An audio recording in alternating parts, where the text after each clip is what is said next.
7 toxic people dark chosen ones always attract. Do this to avoid them. We all have a calling, but few answer it. Fewer still walk the path long enough to see why the darkness recognizes them before the world does. If you're watching this, I already know something about you. You're not ordinary. You feel things deeper. You see through the masks. You carry a strange weight on your shoulders, one that even you can't explain. You've been misunderstood for most of your life. And people, especially the wrong ones, seem magnetized to your energy. Ever wondered why? There is a silent magnetism that lives within the soul of a dark chosen one. It's not evil. It's not corrupted. It's simply different. It's forged in pain, sharpened in solitude, and refined through awakening. But with that inner luminosity comes attention, unwanted attention from energies that feed off light they cannot generate themselves. And I'm not just talking about spiritual entities. I'm talking about people, human beings, friends, lovers, even family members. They sense your frequency and they crave it, even if they don't understand why.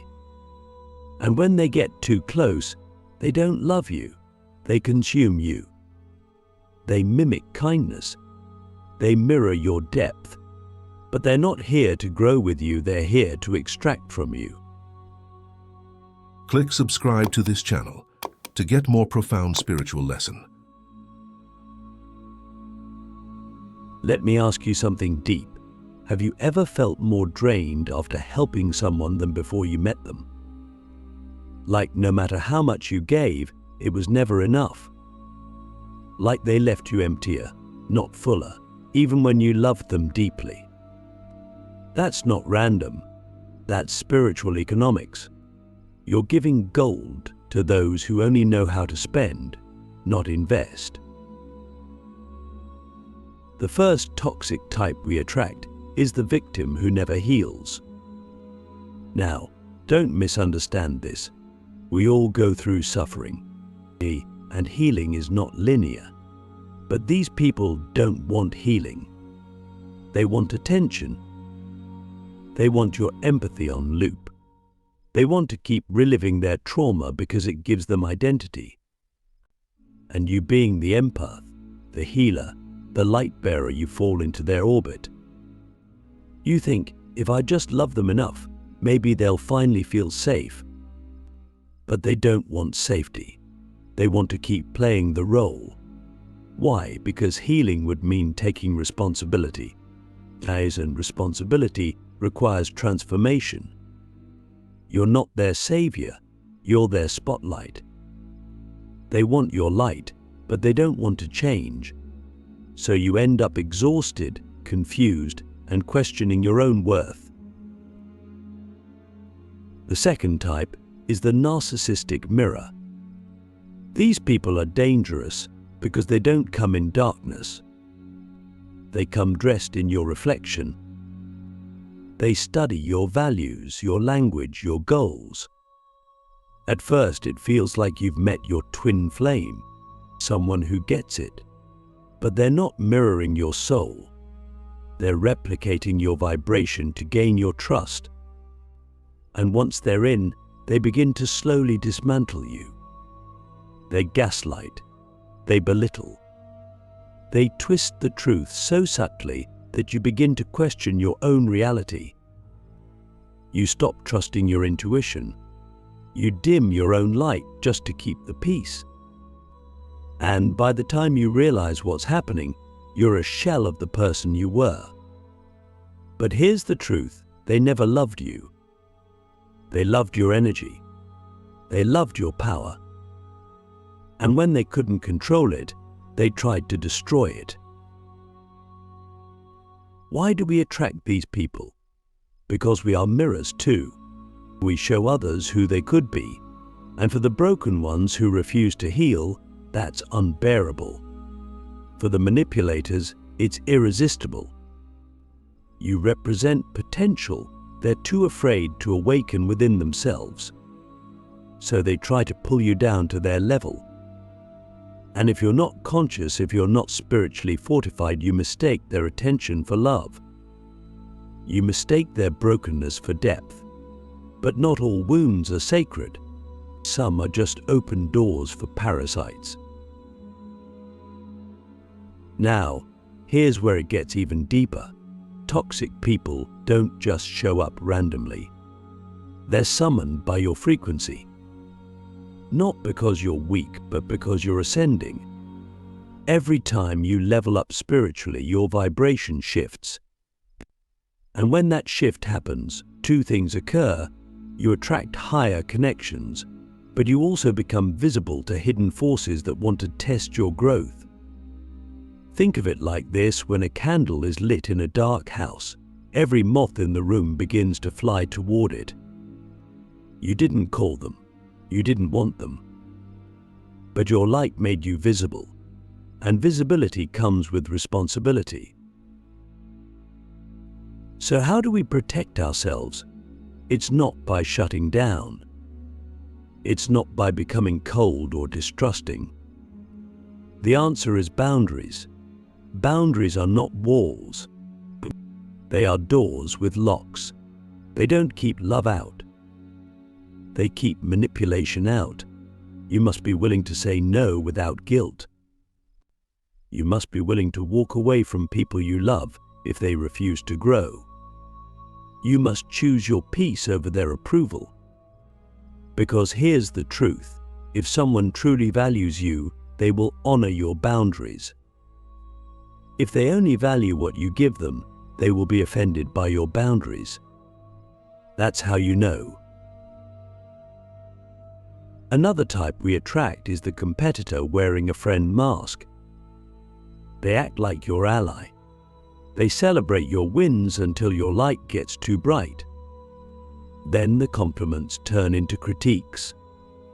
The support turns into subtle sabotage. They start copying your ideas, questioning your motives, and making you feel guilty for outgrowing them. But here's the thing: they were never celebrating you.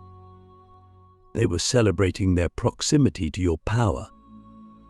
And when your growth made them feel small, their shadow side was activated. Are you starting to see the pattern? Dark chosen ones don't attract these people because we're broken.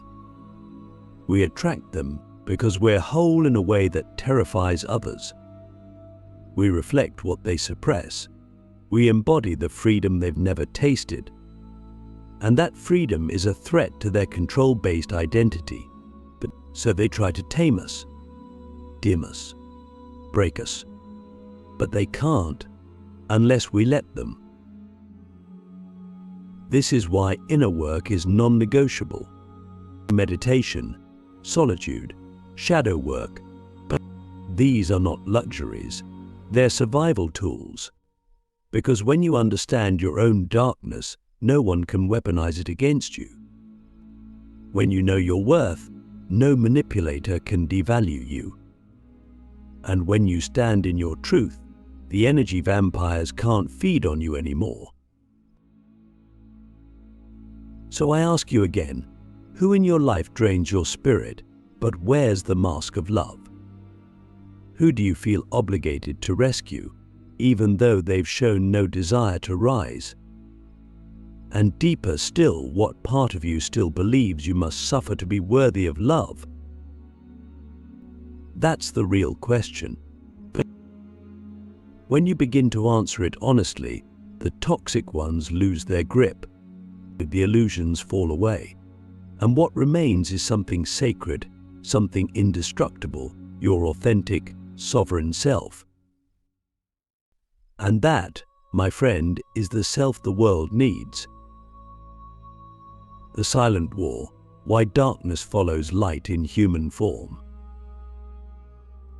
There's a silent war that begins the moment the light inside you switches on. It doesn't start with thunder or flames, it starts with whispers. Whispers from people you thought you could trust. whispers from the shadows of your own mind. Whispers that question your worth, your path, your sanity. And if you're not grounded in your truth, those whispers become chains. But why does this war even exist? Why does it seem like the more we awaken, the more we are attacked, misunderstood, or drained by others? It's because light disrupts illusions. And for those who are still living in lies, whether consciously or unconsciously, your presence becomes a threat. Not because you're doing anything wrong, but because your very existence forces them to see everything they've tried to avoid. Their wounds, their stagnation, their hidden desires. You become a walking mirror, reflecting back everything they've buried. And not everyone is ready to look. Let's talk about the manipulative savior. This is one of the most deceptive, toxic types we attract. They appear to be helpers. They come with advice, with guidance, with offers to fix you. But their help is conditional. It comes with invisible strings. They don't want to see you empowered. They want to feel superior. Their help is a mask for control. They give you just enough support to keep you dependent. It's subtle. It's sweet. And it's suffocating. You start to shrink without realizing it. You begin to doubt your own instincts because they always have better answers. You lose your inner compass, and before long, you're navigating your path based on their expectations, not your own soul. But here's the twist. They're often spiritual people, coaches, leaders, even mentors. And that's what makes it so dangerous. Because when a person wears the mask of wisdom, it's harder to see the manipulation hiding underneath. But true spiritual leadership never demands your loyalty. It inspires your liberation. Anyone who makes you feel small in order to feel big is not wise, they're wounded. Why do dark chosen ones attract such people? Because we carry a frequency that feels ancient. We walk into rooms and people can feel it. Something about us says, this one knows, even when we don't speak it. Even when we haven't fully stepped into our power yet. That unspoken energy draws in those who want to harness it. But they don't want to honor it. They want to steal it, twist it, own it. And if you're not careful, you'll find yourself handing over your crown to someone who only seeks to wear it for themselves. This is why discernment is everything. You must learn to feel beyond words. The energy doesn't lie. Listen not just to what people say, but to how your body responds to them. Do you feel tense when they enter the room? Do you feel drained after your conversations? Do you find yourself second-guessing your intuition around them? These are signs. Your nervous system is wiser than your logic. Trust it. And then there's the chaos conductor, the one who thrives in dysfunction. They're addicted to drama, but they won't admit it. They stir conflict, then pretend to be the peacemaker. They create emotional storms, then act like they're your shelter. They'll pick fights, weaponize your vulnerability, and then say you're too sensitive. They'll say they love you, but it always feels like walking on glass. Sound familiar? These people aren't just chaotic, they're spiritual tests. They show up right before your next breakthrough. But they're not there to destroy you. They're there to see if you've learned how to choose peace over chaos, to see if you've mastered the art of non-reaction, to see if you'll finally say no more and walk away. So let me ask you another question. What part of you still finds comfort in the chaos? What old wound is still calling toxic love home? Because until we heal that wound, we will keep attracting lessons in human form. And those lessons will look like lovers, best friends, soulmates.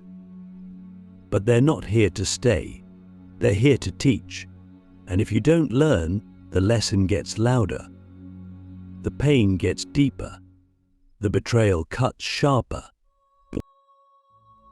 You have to understand something sacred. Your peace is your power. And not everyone deserves access to it.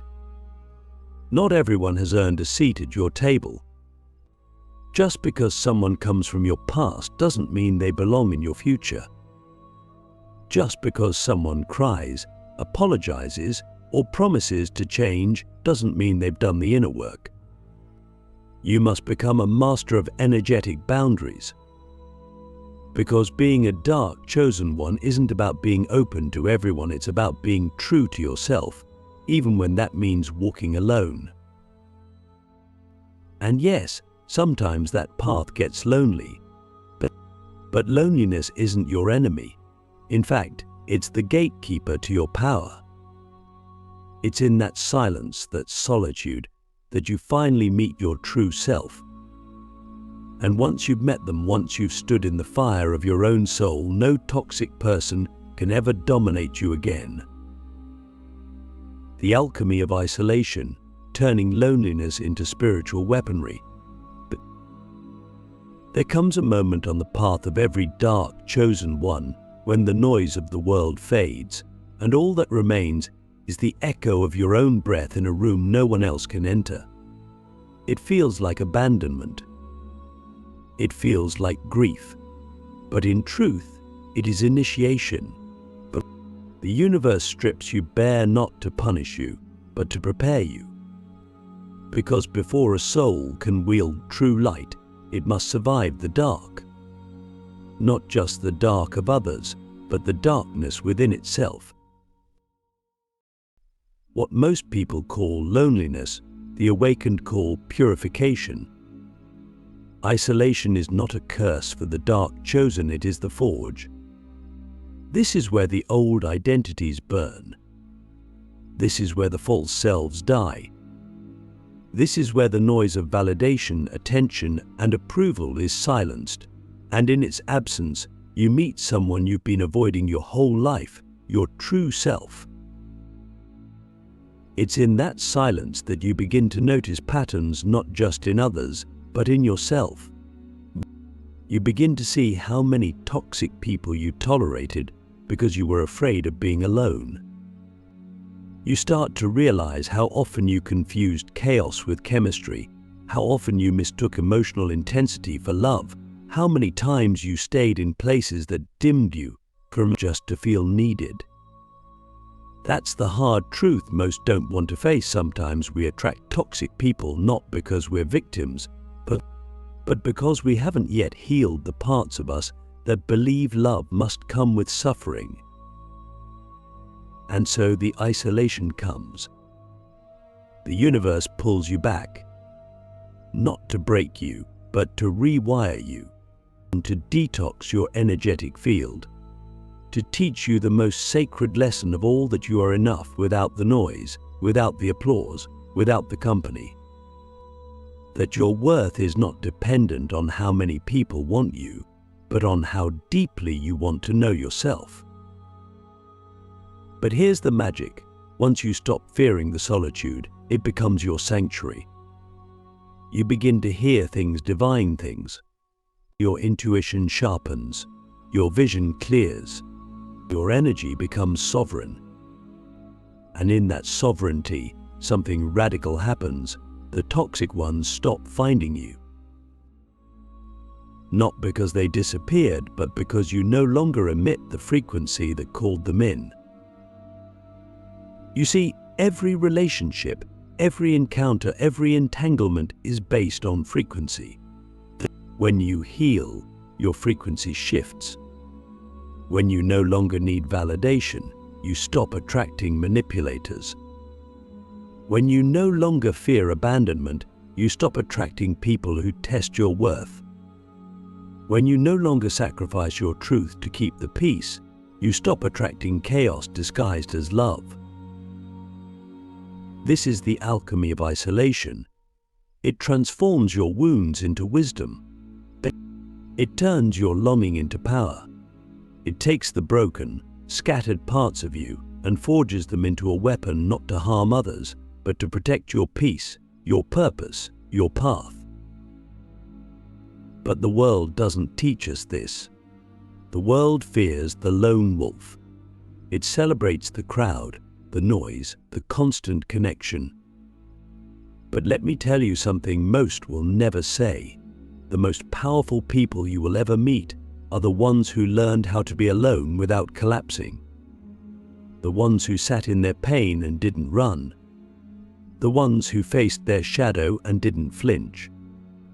The ones who didn't need an audience to validate their worth. Because when you emerge from that solitude, you no longer chase, you attract. You no longer explain your worth, you embody it. You no longer seek healing in others, you become the healer. And from that space, your boundaries become sacred. You stop negotiating with energy vampires, and you stop explaining your no. You stop shrinking to make others comfortable. Because now you know your light is not for everyone, and it was never meant to be. So I ask you one last deep question. What would your life look like if you no longer feared being alone? What would change if you truly believed that your solitude was sacred, not shameful? Who would you stop giving pieces of yourself to if you knew that your wholeness was the key to everything you've ever desired? The truth is, we were never meant to carry everyone. Some people are passengers, others are detours. But only a few are meant to walk beside us on this sacred path. The rest are lessons. And once you learn the lesson, you no longer need the pain. Ascend alone, the final rite of the dark chosen. There comes a moment in every dark chosen one's journey when the final test appears not as a person, not as a challenge, but as a choice. A quiet moment, often when no one is watching, no one is applauding, and no one is validating you. It's the moment you realize that your path is sacred, so sacred, it cannot be shared with everyone. This is the rite of ascension, and it always comes alone. You've walked through fire. You've been betrayed by those you loved. You've been drained by those you tried to save. You've questioned your own sanity, your own goodness, your own purpose. And yet, here you are still standing, still rising, still filled with something no one could steal, the truth of who you are. That truth is your weapon. That truth is your light. But the final rite is this: will you honor it, even if it means walking alone? You see, the most toxic people we attract are not just mirrors, they are thresholds. They show up to test whether you'll choose your old self or your new self, whether you'll shrink to fit the room or expand and risk being alone. Most never pass this test. They go back and they compromise. They settle.